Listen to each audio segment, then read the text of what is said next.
Okay. Shalom, shalom. So, ang kabayan sa gidiscuss about sa New World Order. So, of course, ato sang ikwintahon ang first, ang timing. So, para masabta nato nga unsa natang asa ta napitaron nga panahon na. So, this is amo ang understanding base sa kwenta sa kumbana, and I know that the Jews who believe that our timing is we are in close to the returning of Mashiach. So now, sa time na ni first coming ni Yeshua, it was the fourth day. Fourth day. Okay? So now, from fourth day, it was the fourth day, which is 4,000 ago. So now, down sa atong time karon, if you count that, sa Gregorian calendar, we have 2022. Pero sa lunar solar calendar,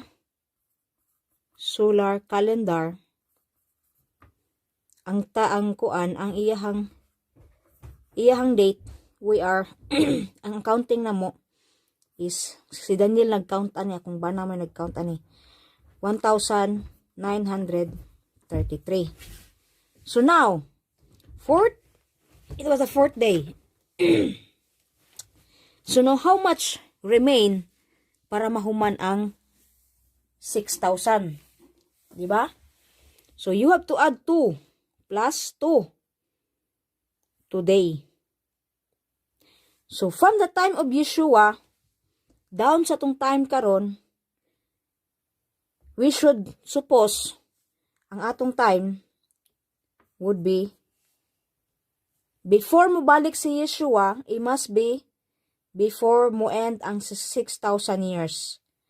Before mo end ang 6,000 years. Why before mo end? Because Yeshua said he will shorten iyang pagbalik kay dili na madala og kanang na nasa Matthew and something like that. Sa ilang kagrabe na sa sitwasyon ba, dili na, nobody can save. So this is why Mashiach must come. He will shorten. So before mahumaning 6,000 years, which is to add 2,000 years, it becomes 6, right?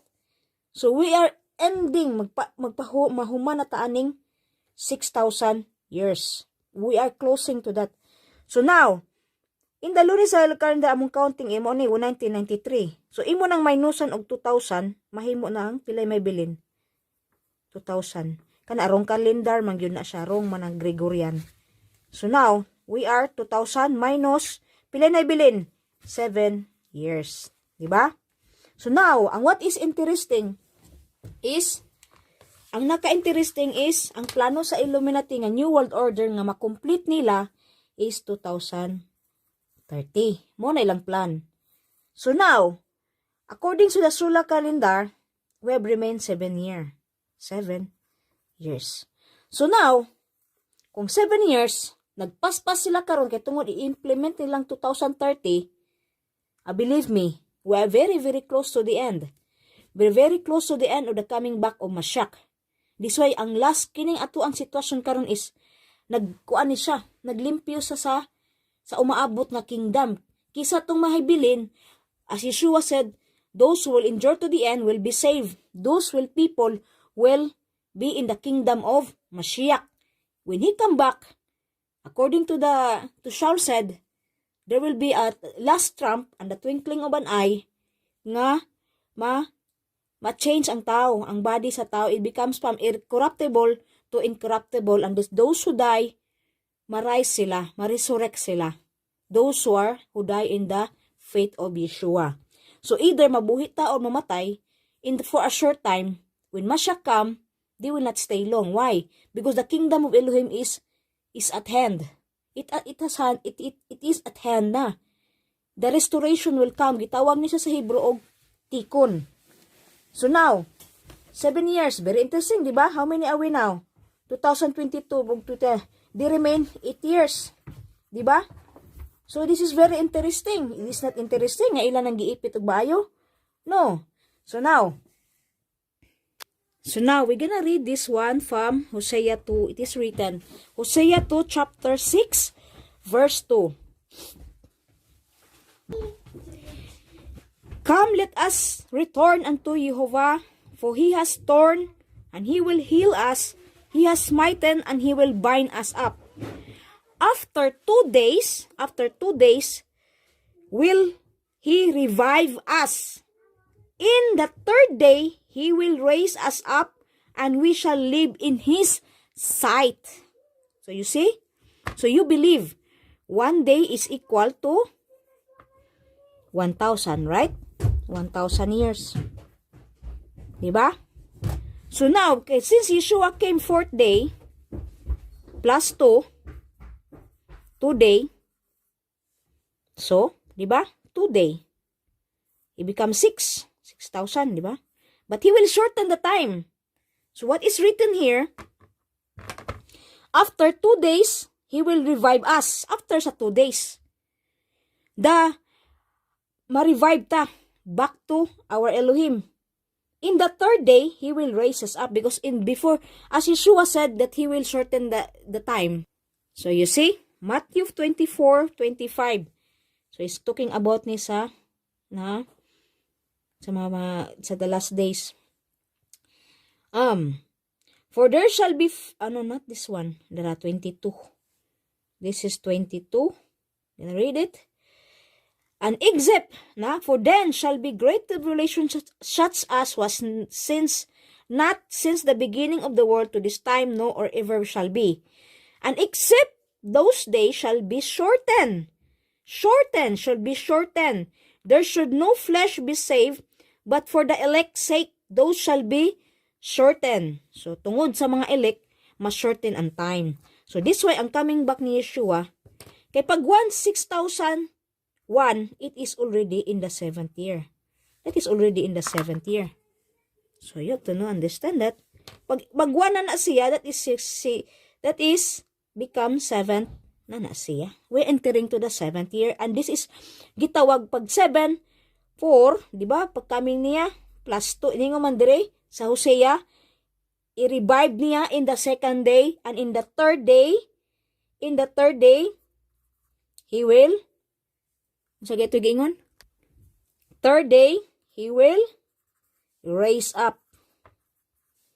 Ang resurrection, mao na siya. So we are entering sa katong lasa ko nga gi-count. So 4, 2, so ani nga iyang i-shorten. So naanata muhuman na ata ni sa kuan. Hapit na ta mahuman sa 6,000, mahuman na ning 6,000. I-count nimo 4,000 from the time of Yeshua, 4,000, and plus yang gikan siyang time hantod sa tong time karon is ang Gregorian i-count sila og 2022, which is wrong na siya, but in the lunisolar we are 1993. So this is remain. Before tamo 2000 need tag 7 years. This 7 years, di ba? So ayok nakakuha mo ani. So mo ni ba si Hosea 6 chapter 2. Hosea na after 2 days he will revive us. In the 3rd day he will raise us up, and he will shall live in his sight. So now 7th, di ba? 7th is may kag 6,001, you are entering to the 7th day. So that is already Shabbat. Already Shabbat for the whole earth. There will be peace when Mashiach come. But mag-away pa na sila, mag-fight pa na sila sa kanang naa sa mga kuan. In the brightness of his coming, mag-away pa kay i-retrieve pa man ni Yeshua ang Jerusalem. Kay kanang Jerusalem, diha man ang nag-dream si Satan nga muli i-worship siya din ha. Because this is why the earthly, which is today, our time, earthly, will be turned into the heavenly na. And that is what I call when heavenly, from heaven, will come down from what is from heaven come down to earth, which is light. Yan atong earth karon, that is dark na siya. Dark. Why? Because this is the place when Haba and Eve die from the Garden of Eden. So this the one who's ruling, it is Satan. Satan is the one who domain this earth. So this is the earthly. So now in the heavenly will come down soon, and that it will be the marriage of the heaven will come down on earth. Mamo na beautiful ka na, behind na spiritual man na. So the marriage of the Lamb soon is to come. When I believe this kinisiyang ang mga fulfillment ani is through the mga feast na to. So kanang la. So I don't know unsa pa kung my name domain, nalimot ako sa uban. In the 30, that is resurrection, shall speak about that. Nga in the twinkling of an eye, maano sila, maano tong, katong naibilin, ato ko nang basahon ba? In the moment, in the twinkling of an eye, at the last trump, for the trump shall sound, and the dead shall be raised incorruptible, and we shall be changed. From this corruptible must put on incorruption, and this mortal must put in immortality. So, ma-change ang body, ang imato ang flesh. Ma-change into a, kanang, glorified body. Then shall be brought to pass a saying that is written, death is swallowed up in victory. So, muna ang kamatayon sa tao, muna ang ma-change ba? Di na, wala glorified body na, from corruptible into incorruptible na. So, muna yung gingon ni Shaul, O death, where is the sting? O grave, where is thy victory? The sting of death is sin, and the sting of sin is the law. But thanks be to Jehovah, which give us the victory through our Master Yeshua the Messiah. Therefore, my beloved brethren, be you steadfast, unmovable, always abounding in work of Jehovah, as much you know that your labor is not in vain in Him. This is why we have to stand unto the end, because ang timing is we are very, very short. So now, about sa mga believers, I will tackle on the other. Una may question ani, as in taas pa yun nga storya, dili ni siya in one time, nagyun din ako, gi-shortcut ra ni nako. Kaya magbase tag versikulo, dahil daghan, ikot. Diya wala ko'y panahon sa magkanang suwat ba? I need,